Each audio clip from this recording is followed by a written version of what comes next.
Welcome to Bradford and Brooks with your host, Margie Bradford and Jim Brooks, live on WBRT here in downtown Bardstown.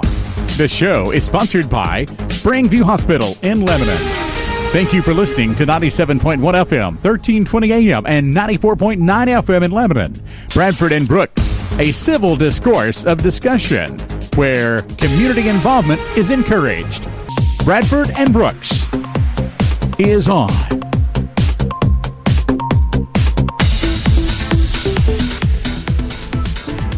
All right, good morning, Bardstown and Nelson County, and welcome to another edition of Bradford and Brooks.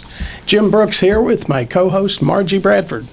Good morning, Margie. It's a wet one outside. It most certainly is.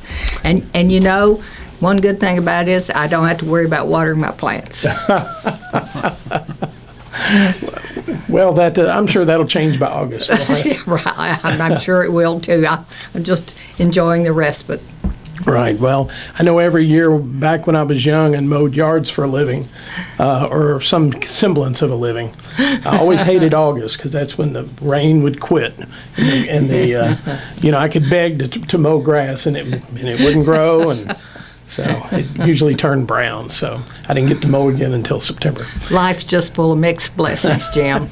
Well, mixed blessings. It was a great experience because things don't always go as scheduled. No, I find that they seldom do. They seldom do. That's seldom right. Do. That's right. Well, it was a good lesson to learn at a young age. All right. Today's Bradford and Brooks, we're very honored to have a special guest with us again. Nelson County School Superintendent Wes Bradley is here in the studio with us. Wes, welcome back. Thanks, Jim.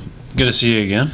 Well, last night the Board of Education had a working session at the Go Center and really did a fantastic job of highlighting the work that what the Go Center really contributes to our community and what it means to special needs kids and adults. It's really inspiring. It's one of those almost a hidden gem in our community. If you don't take your recycling there, or you don't go to their greenhouse, or eat the great food they have, you may not even know about them.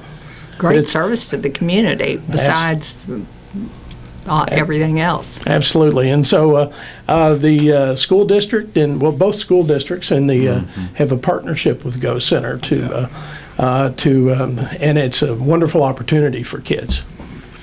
Yeah, I think the Guthrie Opportunity Center is really what the future of community school partnerships need to look like. Mm-hmm. You have a group of people that have come together in Nelson County and the region over the past decades to think about how we support everyone in our community. Mm-hmm. And I think public schools in particular are great examples of the diversity in our community, and many of our diverse learners, like those who are at the Guthrie Opportunity Center, need that conversation, need that partnership to happen before they transition out of high school. Right. And I think, too, if you look at the people that continue to unite around that work at the Guthrie Opportunity Center, that's similar to the same ideas that are playing out at the work at the Bardstown Airport, that are playing out in a lot of these community-based work partnerships where people are uniting with students and schools to create community opportunities for kids.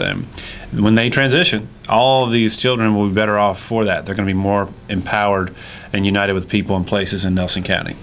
Well, absolutely. I think, I think back to my days leaving high school. If I had had the advantage of workplace learning, kids that take advantage of that have so much, are head and shoulders above your graduate who doesn't do anything. Has no experience like that, just because of all the skills you learn that aren't taught in the regular classroom setting.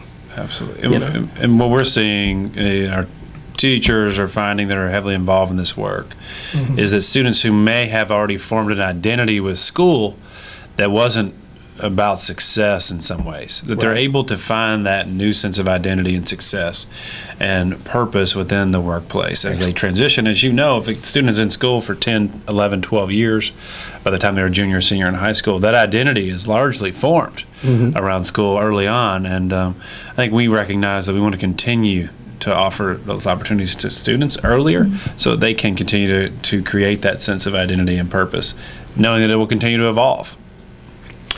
All right. Wes, I know the last time you were on, most of our focus was on the community campus idea, and that is to bring middle school students onto high school campuses, which, as Margie will tell you, is not a new idea. No, Bardstown's been doing it for 100 years. Yeah. But it's a new concept, I think, to the Nelson County School District. Yes. And while I'm not going to belabor the benefits and that discussion about it, where are we at with those discussions right now? Because I know that you had a series of meetings around the county at all the schools with the public about, and you've taken a lot of feedback back, and and you've pretty much cataloged parents' concerns about what they want to see, to feel better about the idea. Yeah.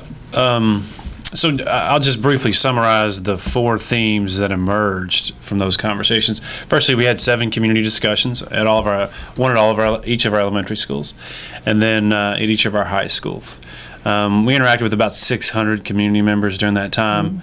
I would say about 250 to 300 of those community members were at multiple meetings. But the 4 themes that emerged, the first one was really the importance of mental health and safety of students. And that's something that I think we at times assume in schools that's always the first priority. We know that the safety and mental health are the foundation of the work we do. The second theme that emerged was around opportunities for all students. And I say that to say, while we believe that the community campus expands opportunity for all students, the priority from the community was definitely, what do those opportunities look like specifically? And how might that provide access and opportunities for students that may be seen as traditionally more higher functioning or gifted students, as traditionally referred to, versus students who may not be as traditionally successful in school. The last 2 pieces really were around basic logistics, traffic patterns, bus routes, understanding some of those things that may impact what we would see as the quality of life of a community member. And then the other piece, and I think this is something that school districts have to be cautious in highly engaging in conversations about this, but we do need to be focused on in these conversations, is the impact on economies. And I think we're working from the assumption that any work we do within schools for our students is going to generate lifelong earning and learning potential for our students, which we feel like is a major contributor to the foundation of economy. But those are the 4 pieces. Just to summarize, it was a student safety and mental health, opportunities for all students, impact on local economies, and logistics. Those 4 themes emerged, and those allowed us to frame priorities for developing greater clarity in the process over the coming months. In terms of the timeline, we just ended our 7 community discussions, and I want to say that we've taken a couple weeks to summarize, step back, and really allow our schools to celebrate the end of the year. And I want to say too, Jim and Margie, probably the one thing that I would say was most unfortunate about our timing in this conversation over the past 6 weeks, was really it overshadowed the effort from educators across Nelson County.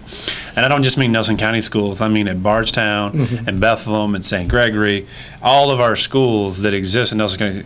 I'd say as a community, we were very fortunate to have educators that showed up to work in person for the last 12 months, the last 9 months, in a way that most people across the country did not. In Nelson County, we were very fortunate to have educators that masked up, that showed up, that did what was needed to provide for students in a truly difficult time. As you know, schools have a tendency to take on the social ills of that time period, whatever that may be, whether that's a time of war or a time of pandemic. And this last year in Nelson County, our schools have certainly taken on some of those unique challenges. And the teachers and the professionals and the support staff around our schools, not just in Nelson County, but at all of our schools, have really been a model for the state of Kentucky. And that's something that we need to celebrate. And that's something that we really need to make sure we're taking time to sit back and honor. So I say that really because I think that was a missed point in much of this narrative that's centered around potential unification of middle schools. Right. Got a text question regarding work-based learning. Yeah. This individual said that work-based learning in other districts isn't as extensive. It's not as, and asking why the district's work-based learning program is so different than some of the others. It sounds like they're not as extensive as far as the amount of time students spend. But I thought that was a valid question. Just curious. So I think that we've, over the last, I know my last 10 years in Nelson County have been in the high school realm, and we've paid attention to what matters for students. And I think that we spent a lot of time thinking about what's the purpose of school. And even the last 3 years, we spent a lot of time looking at that and thinking about how do we ensure a kid when they leave our schools are going to have a higher chance to be successful in that transition. And I think that when we fail to connect our students with people and places in the world beyond the walls of school, when we fail to do that, 50% of them or more are going to struggle in that transition. And I think we had to come to terms with the ethical reality of what is our purpose for students. And I think oftentimes in government or in institutions in general, they can ask themselves, are they in it to preserve the traditions of the institution or to serve the community and the children that exist there? And I think without question, if you were to talk to students that have been involved in these community-based work experiences over the past year or 2 years, I think almost without question, 90 to 100% of them would say that this experience was empowering to them in their journey. And that's really why we exist. So think about this, 80% of our students in Kentucky are not graduating from a 4-year college. So that means that 80% of them are doing something else. And of course, this is the last 10 years of data. We also know this, kids that leave high school with some early work experience, co-op experiences with some form of credentials, on average make $14,000 more after 5 years upon graduation. That adds up to, just in our graduating class this year, $3 million annually after 5 years and $40 million as a group after 5 years combined. That's $40 million of potential earning power that they can contribute back to families and community. And again, while our job is not economy, it's not by nature, but legislative mandate to determine the economy and the impact on the economy, we know that community health, individual health and well-being all do connect back to that sense of purpose. Identity. So I think, to be honest with you, Jim, the reason that Nelson County schools are further along with work-based learning than most school districts is because we've been more progressive. Plain and simple. Well, a child's exposure to other experiences sometimes can have a really great impact, even though it may be a momentary one or a short-lived one. I know that one of my daughters decided in middle school to become a pharmacist because Bardstown had a day when they had different professions there to talk about, and she heard a local pharmacist talk and decided that's what she wanted to do. So you never know what's going to trigger something and let them say aha. But they have to have those experiences and be able to see other possibilities. Yes, and one easy way to look at it too is we have about 65 teachers between our two high schools that exist in there. When we open the rest of the world up to our students, especially our juniors and seniors, we go from 65 teachers to 250 teachers to 350 teachers, right? And there's a difference too between being a teacher giving a student a grade over a period of time versus being a partner and a support for that student to generate in a given workplace. Right. Well, Wes, this is we're kind of hopping around here on topics. This goes back to the community campus. And a listener said, asking, and this is a perception that persists, is this idea that the community campus idea was a done deal when it was announced. And I know you felt that perception, but this question just addresses that. Who was in on the planning of the community campus idea? And what you presented in April seemed predetermined. Yeah. And I think that you can. I think there's, from what I understand, I mean, you had your central office team. You've been looking at this, as you told me earlier, for quite some time. Yeah, I think that 5, maybe 6 years ago, there was a conversation around combining New Haven and Boston, middle school and elementary school. I think that was about 6 years ago, and that conversation spurred some conversations around the future of how middle schools would align, but that really got taken off the table at that time period, and there was nothing mentioned of that. I think everyone really that's in our system has understood the need to unite middle schools in some way for the last 5 to 10 years, really since the high schools, one high school became 2. These feeder pattern issues, though, existed far before then. I say that to say, if you can't have a program in a given middle school, it's hard to build a program at the high school. Right. Doesn't matter if you have 4 middle schools or 2 middle schools. So I'd say in terms of it being a done deal, here's the reality is I'm not going to put something on the table for conversation that we haven't had some thinking to do about, right? And I would say that around December of this past year, so that would be just about 6 months ago, internally we came to some conclusions around the future of school due to the pandemic and the future of choice in learning that was we knew we needed to be much more agile and flexible. And of all the options available to do what we felt like is going to need to be done over the next 5 to 10 years, the connected, united middle school, high school campus, it was the smartest solution internally. It was the smartest because it allowed us to be much more flexible and agile and provide more to students than we ever could. In terms of talking about that publicly, we started that conversation on April 20th. And I will share with you that there's no easy way to start a conversation about uniting schools and potentially closing a school. And I think that there are certainly multiple ways to go into that conversation. My path that I chose was to put together on paper a larger big picture vision, which we put together in a booklet. And we also put together the website, which was just a Google site. Right. It took us, honestly, things like that with the type of team that we have take an hour and a half, 2 hours to build one of those Google sites. The book did take us some time.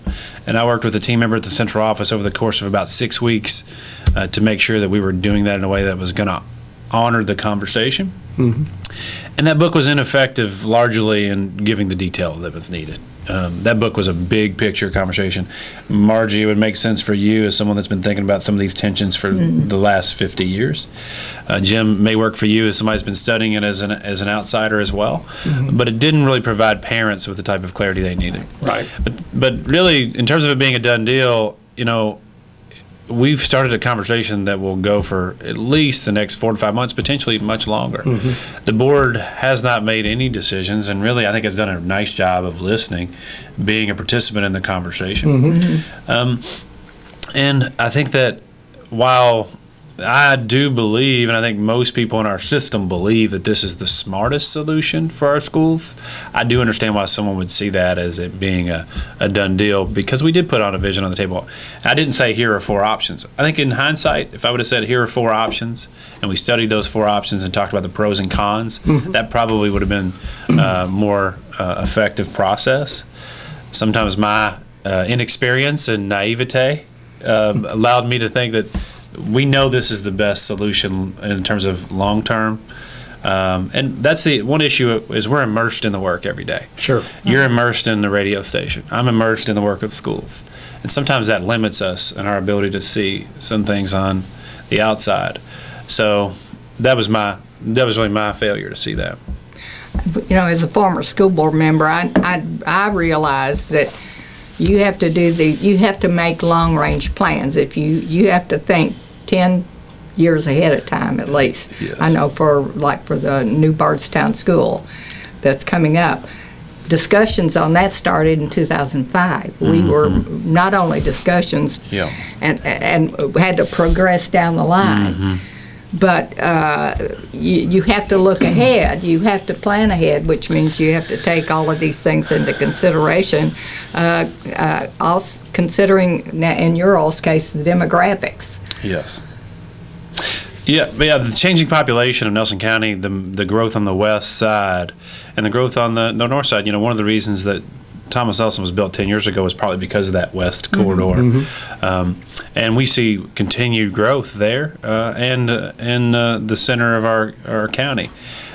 I've shared with this information, but if we look at the maps, and this is no one's fault, but when Bloomfield School was built just short of 30 years ago, they couldn't predict that the west side of Nelson County would have the population growth it's had. And I would say that not only has it grown rapidly over the last 10 to 15 years, it's going to grow even more so over the next 5 to 10 years. Right. And while right now 70% of the students attending Bloomfield Middle School are to the west, closer to Thomas Nelson and Nelson County. Yeah, in other words, the Bloomfield Middle School is comprised mostly of non-Bloomfieldians. Right, and that's something that's grown over time. And it's only going to continue to grow. Right. That's again no one's fault, but it's something we as a school system have to be realistic about. People want to go to schools, especially as they grow, in places that they're going to be near that school, and the majority of the population is towards the center of Bardstown and now on the west and north side. At the same time, we recognize that we need to continue these conversations, and the city of Bloomfield and the mayor of Bloomfield and the citizens of Bloomfield need to be in a real conversation with us over the coming years about what the future of Bloomfield Middle School can be. Right. And we welcome that conversation. All right. Well, Wes, we need to take a commercial break. You're listening to Bradford and Brooks, and our special guest today, Nelson County School Superintendent Wes Bradley. We'll be back with more after these messages. Stay tuned. Hey. All right, you're back with Bradford and Brooks. Jim Brooks and Margie Bradford will be here with you till the top of the hour. And stay tuned to WBRT for the best in local news and obituaries following the top of the hour. And we're brought to you today by Springview Hospital in Lebanon, and we appreciate their sponsorship. All right, our special studio guest today is Nelson County School Superintendent Wes Bradley. And Wes has returned to talk today. And last night, the board had a working session at the Guthrie Opportunity Center, and what a wonderful opportunity it was to see all the work they're doing. And if you don't take your recycling there, or if you are looking for plants from their greenhouse or their on-the-go foods, their catering, it's some wonderful work they do, and it really adds a lot to the community, I think. Yes, it does. But anyway, Wes is with us today. We're talking on a number of different topics, including work-based learning and the community campus discussion. That it's this, and I'll say it again, contrary to popular perception among some parents, it wasn't a done deal, and it was never meant. It was the start of a discussion about this idea, and it was researched ahead of time, and there's nothing. Of course, you wouldn't want to put options out that have no basis for making an improvement. But had a question about work-based learning, and somebody was asking how come that, and of course they're comparing Nelson County with other districts, that Nelson County partners with fast food or Yeah. restaurants and things for Yeah. work-based learning, and is that what's the advantage of that? And Yeah. of course, I could kind of answer that, because I see the benefit of work in general and working as a team. But other school districts may not allow students to work in those. Yeah, I'm not aware of any school district that wouldn't allow that. But here's what I will say is, we had a community member ask some questions about that. I think we have 3 students this year that are working at McDonald's, and I think that this is a great example of how misinformation spreads, right? So not only do we have 3 students working at McDonald's, the majority of those students are in the management pathway at McDonald's, and they're getting their college paid for by McDonald's. So if you think about the power of uniting people and places to access resources, in fact, what McDonald's can provide in terms of leadership training and in terms of the access to resources for the future of our kids is as good as any place in our community in many ways. Who else is going to provide that access? Who else has that national network, right? So people may find a way to stereotype or typecast a job, but every job in our community has value. Every single one. Absolutely. And we see that, fortunately, that our kids, whether they're working at McDonald's or at the law office or the radio station, that there's purpose and value that can be found there. So, every parent wants what's best for their child. So, can you convey what some of the changes that you were talking about? Yeah, absolutely. What value that is to that child in terms that the parent can understand. So there's lots of recently people use the phrase educational research. I'll say the larger purpose of school, that if you look at what students want out of school, 2 things: they want to have friends and be a part of something.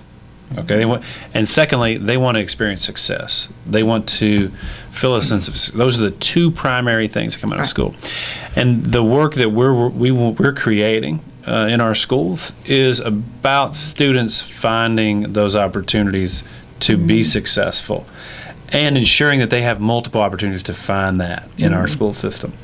The community campus model, not only does it elevate those opportunities, but it unites people together to have more connectivity in a way that some of our schools don't currently afford. We've been asked how much opportunity is different, how many programs may be offered, how many. I can tell you that for a student at Boston and New Haven, the chances of that student having more opportunity really are probably tenfold. That student would have probably 10 times more options for programs and courses. For a student at Bloomfield Middle School or Okeechobee Home Middle School, those students are going to have 2 to 3 times as many options and opportunities. And it's essentially a matter of the way we provide supply and demand. The demand increases, the supply increases as well. In our case, it's a little different than the nature of typical supply and demand, but in our case, those 2 things work hand in hand. You can't offer and supply resources where there's no demand for it, and that weakens the whole process. So we see this as a opportunity for kids to have more connectivity, more sense of identity and belonging over time, and an opportunity to be more successful in school. I was struck by one of the things you talked about last time was about the supply of professionals. Yes. Yeah, so the future, there's a reading that we have, it's the future is faster than you think. It talks about the next 10 years in education. And I think the next 10 years, due to the labor market forces at play, due to the decrease in college-going rates around the country, the impact of pandemic, the reality that learning occurs everywhere, and we see that certified educator professionals across the country will continue to decrease. And I say that because we know that that's already been a part of the work. Districts across the state of Kentucky have faced unique challenges in staffing. Certain places that have, let's say, a long lineage of support structures, let's say Western Kentucky University or Murray State University, they're naturally feeding those communities. In Nelson County, we don't have that natural occurring incubator. We also have a unique regional geography where professionals in Nelson County have multiple options. It's not like places in East or West Kentucky or even more rural areas around us. Right. For someone in Washington or Marion County or those counties to drive to Louisville, it's further. It's a significant commitment. In Nelson, people live on the west side. It's 35 minutes. Those are all unique forces, and we're going to have to be better than ever to continue to retain and recruit great professionals in Nelson County. And if, in this campus model that you're talking about, the students who will be coming there will have more access to your high school professionals. Absolutely. When you take and you can unite professionals together, it benefits, especially at the scale we're doing it, which is really ideal. About 150 to 175 students per grade. That's ideal for uniting professionals together, where you can have multiple offerings in academics and multiple extracurriculars, multiple elective programs. Having one teacher at a given school to do a thing is not going to build a program the same way 2 or 3 can, which was what we would see not only in the way we think about the arts, but also in the way we think about other courses that currently don't exist in middle school, where we only have one person there doing that thing.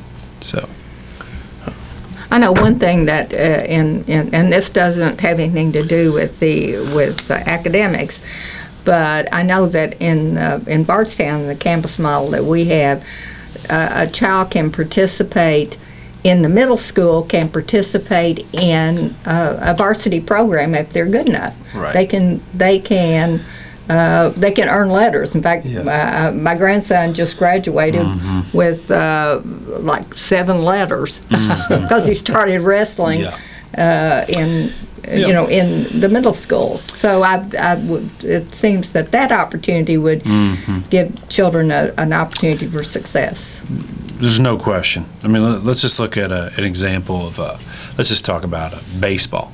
Okay. We have no baseball feeder programs at all. They don't exist. Okay. Let's look at the way we look at basketball. We have 4 programs, but they don't work together necessarily to unite to support our high schools. 2 basic ideas. The one we've used over and over again is band. We have 6 programs that are making music, but it's very difficult when they don't unite people together to do it. And that goes for both professionals and families. And the families coming together over an extended period of time is so important. So when we look around, we look at Bardstown, we look at LaRue County. I've got close colleagues in Boyle County. They've had crazy success in Boyle County. LaRue County's continued to grow. Bardstown City Schools obviously had success as well. They all have one thing in common. They have a middle school and a high school that are that have an interplay right next to each other. Yeah. They have people united and for resources. They have this thing. And I think the difference, too, is Nelson County's bigger than those counties. And we are ideally suited by size to maintain access and opportunity at about 150 to 175 kids per grade level. You can still offer the programs that you need, and you can offer the professional access in that cohort model. We know that 2 high schools provides more opportunities in the same way that 2 middle schools will provide for all kids. And that's something that not only does the research on school size support that reality, it's something that we have observed over the last 10 years. At the same time, our middle schools not being united has diluted programs, because you can't build a program when a kid gets there and they've never been in the program before. They're unlikely to start that when they're a freshman in high school. Well, Wes, we're getting down to the wire here, but I wanted to touch on something you mentioned last night at the working session. Had a discussion about staffing, the Nelson County School staffing discussion, and I can probably take some of the blame for that discussion in my coverage of the last school board meeting when parents were bringing up statistics from the Kentucky Department of Education about teacher turnover. Well, as your presentation showed last night, how they come up with their numbers doesn't necessarily reflect the reality of actual teacher turnover. And I think that was the message that you brought to the board last night, that the figures can vary wildly from reality. Right. Yeah, and I don't want to be mistaken. Teacher retention is important. Sure. It's and putting people first, allowing people to be highly engaged and satisfied with their work is very important, and will be important to the future of our schools. Sure. And it is currently. But the data that people were using as a part of the guest comments in Boston and pulling from the KDE website, they don't align on any indicator that we have. And unfortunately, when you work in government, the realities of what the Kentucky Department of Education is using, they don't control for inputs. They're only taking outputs. So I mean that to say this. Every district across the state is inputting different things into the Infinite Campus system. How they do that is not controlled. Every district's going to look a little different. Not only is our data inaccurate, I'd say most all districts' data is inaccurate. And no one is paying much attention from the local level to that state website until someone brings it up in the same way we did here in Nelson County. Right. But we did have, I think the reality for Nelson County schools is we want to continue to unite strong leadership to build strong culture across our schools and continue to invest in strong teacher leadership, strong professional growth patterns. And as we come out of this pandemic over the last 16 months, that will really allow us to set ourselves up for the next 10 years. Those patterns, we have a commitment to putting people first, investing in people and their professional growth, building strong leaders in our schools, something that we are very committed to, and that will determine the long-term retention in our schools. And we have work to do, as do most school districts. I think we also have a little more complexity because we do have 12 schools. We have schools with 9 staff members. We have schools with 50 staff members. We have all these different layers of complexity that most districts aren't working with, to be frank. We also have all these uniquely rural schools. And staffing retention in a place where people don't live is also unique in today's age. The traditional assumption that I'm going to live in this community and teach in that community has changed a little bit in the last 20 years. Oh, yeah. And in order to attract great people, our schools are going to have to be great places with purpose behind them. People are compelled to be a part of something that is going to keep them here in Nelson County. We want our teachers to live, work, and grow in Nelson County too with our kids. And I think you're pointing really to leadership on the principal level is critical in these schools too. You've got to have great leaders as well. Absolutely, and we do. We're very fortunate. I feel like we've had significant growth. The pandemic was also uniquely challenging on all schools. Sure. And one of the questions is, why have we lost? It says, why have we lost a good teacher or good teachers? We have 346 certified employees. Every year, there's going to be some people that choose to move on for different reasons, whether that's their own life circumstances or because maybe it was their time to transition on. And there's no place that's going to be right for all people. And I think that we also know that we're working to continue to grow. And our principals take that very seriously.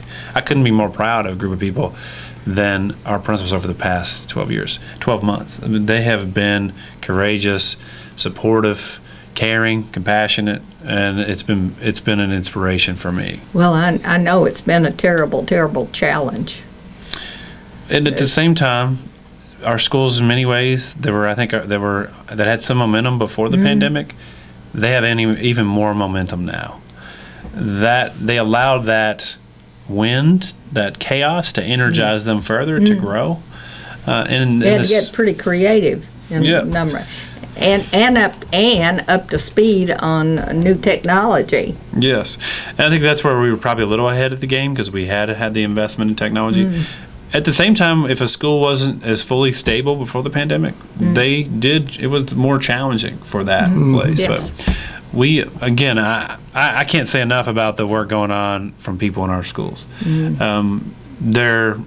The next 10 years will prove to be uniquely challenging for educators across the country, and that's why we have to continue to get better as a community of educators and really allow our parents and communities to partner with us to ensure that we're working together, arm in arm, to make things happen for kids.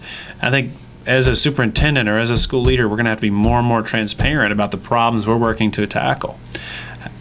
Problems that really matter to all children. How do we ensure every kid can read by the time they're in the 3rd grade? How can we ensure every kid has meaningful relationships with adults in their school and community? How can we ensure every kid has an opportunity to experience work-based, community-based learning before they graduate high school so that they're united with people, place, and purpose? Right. All right. Let's see. We may have time for another question. I had somebody ask if the why 3rd graders have a career studies selection on their report cards. Aren't classes like math and literacy more important at that age? Yeah, I think so I see what some of our elementary schools are doing, and we're very proud of that work. I think what they're doing, what really those classes look like, they're just very exploratory in nature. They're just allowing kids to get comfortable with the idea of community, and more so than even careers. And I think that anything we do in our schools is naturally going to integrate reading and writing, talking, right, listening. Those skills that we know are going to be crucial. In fact, I know there's a course down that just happened right down the street here at Foster Heights, where they ended up partnering with the Area Technology Center to build dog houses. They had built some other pieces. That involved lots of math, lots of different things that allowed kids to establish purpose and context. I think the traditional assumption that a kid's either going to be on a workbook or even a computer program to do those things and find great purpose in it, we know that that's flawed. And we know that most kids, that ceiling, here's what the traditional model gets us. Kids enter into the school system at about 50% ready for kindergarten. So our state numbers for kindergarten readiness is around 50%. The traditional model keeps 50% at 50%. That's what we know. So what that tells you is the traditional models of instruction does not change trajectory for most children. And we know we have to continue to evaluate that with great intention and purpose. And our teachers and our schools they're looking closely at that. And I would say that some of our schools right now are getting pushback for being pioneers, for having courage. And that's the way pioneering works. You're going to face pushback. You're going to have people throw rocks at you. But I could not be more proud of the work and the people that are doing that across our schools. Well, early childhood education is, I think, crucial. Of course, our sons had our 3 and 4-year-old program for years and years. And this year, for the first time, we had a full day 4-year-old program and a 3-year-old program a half day. And I can tell you, Marjorie, I know you spend a lot of time in Bardstown City Schools. I would encourage you to spend some time in our Early Childhood Center over there. Our early childhood education program, with the work going on is really, really inspiring. The people in that building are awesome, and they are excited to really ensure every kid is leaving those 3 and 4 year programs ready to do big things in kindergarten and first grade. It makes really a huge difference. It is really powerful what's going on there. Well, I know. I remember many years ago. I can actually remember kindergarten, but I remember the advantage that I felt like I had because kindergarten was optional back then, and it was up at the city school campus. But that kindergarten was a great place to explore and to learn, and it was great fun. I loved it. Loved every minute of it and my teachers. But that's a great age to work with kids too. 3, 4 years old. I mean, they're eternally curious about the world around them. Oh my, they're little learning machines. That's right. You're really missing a huge opportunity. Of course, that preschool project years and years ago really proved, and it's everything that I've read since then just continues to reinforce that. Right. Yeah, and I think that's what you mentioned there is an important challenge for our community to take seriously. How do we ensure access for students earlier? Because those 3, 4-year-old students that are in the preschool are getting a major advantage. Oh, yes, absolutely.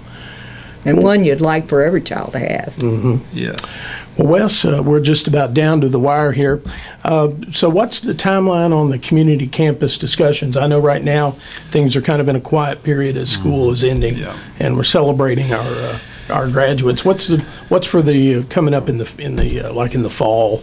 Yeah. Where will things go? So as we come back to school in August and September, we want to be able to enter back into this conversation to reconvene and reseat the local planning committee, because whether or not we move on the community campus, we have decisions to make about other schools. Right. And following the local planning committee, which could take anywhere from 6 to 8 weeks, maybe longer, the board would then determine if they wanted to act on any of those items. And really, that can be put in front of the board in a lot of different ways, but it'd be very public in nature. You know, I don't think that the board's hiding from these conversations. No. And I think that we're doing it in a way that's going to allow us to see all the blind spots and see all the opportunities that we need to think more about. So I'm proud of the conversations that we've had. I think that people in Nelson County care about their community and their children, and that has been inspiring for our team to know how important it is that we continue to grow and get better for our families and for our schools. Absolutely, and you know, it's as somebody who's been to a lot of school board meetings over the years, it's always encouraging to me to see parents in the audience, because you know how many meetings you've probably been to, and unless they were there for one of their children to perform, parents seldom come to meetings. Yeah. We're working to change that hopefully in a positive way. That's the goal. Right. All right. Well, that's about going to wrap it up. Margie, hopefully you and I we're going to have a very special Bradford and Brooks this Friday. Yes. Our guest will be Don Thrasher. He's the chairman of the Nelson County Republican Party, and he'll be on to talk about the reorganization meeting that is this Saturday. So you don't want to miss that. That's Friday at 11 a.m., a very special Bradford and Brooks. Thank you, Wes, and thank you, Margie. We'll see you next week, or actually this Friday on Bradford and Brooks. Thanks for listening. Hometown.